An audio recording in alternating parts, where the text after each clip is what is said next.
Hello everyone, my name is Alfred Rodriguez. Today I am at Lattc and I'm going to be doing a special assignment where I have to detail and talk about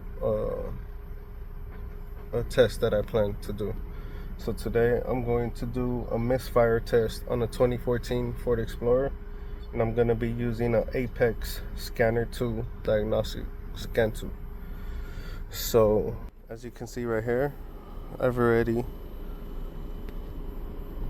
use the intelligent diagnostic option to input the vehicle data, and now I'm going to go to special function.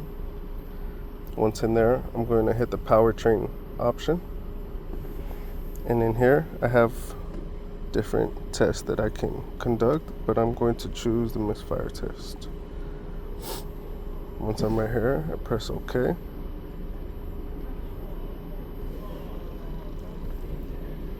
These are instructions on what to do. I've already did that part, so I'm going to press OK. And now I'm getting readings, live data readings for cylinders 1 through 6. They already give you what the maximum should be and what the minimum should be. And if any potential misfires come up, they would log them. But as you can see, everything is looking good. And that is the way I'm able to test for a misfire on a diagnostic scan tool test.